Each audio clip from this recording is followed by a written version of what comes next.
Oh, hello, lovelies. Today I'm sharing with you my all-time favourite, the classic English mum beef stew.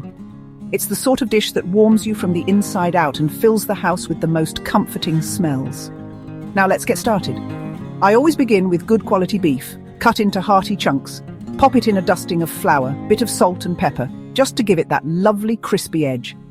Into a hot pot it goes, sizzling away until it's brown on all sides. Don't rush this bit, it's where the flavour magic happens.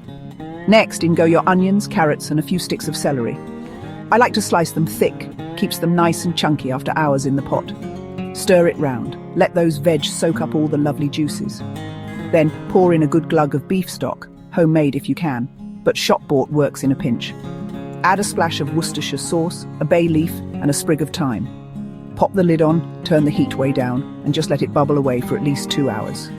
Now patience is the secret ingredient here. The longer it simmers, the deeper those flavours become. And when you lift that lid, oh, the aroma. Serve it up with creamy mashed potatoes or a hunk of crusty bread.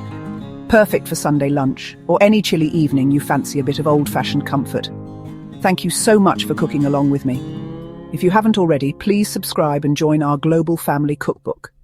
Take care and happy cooking.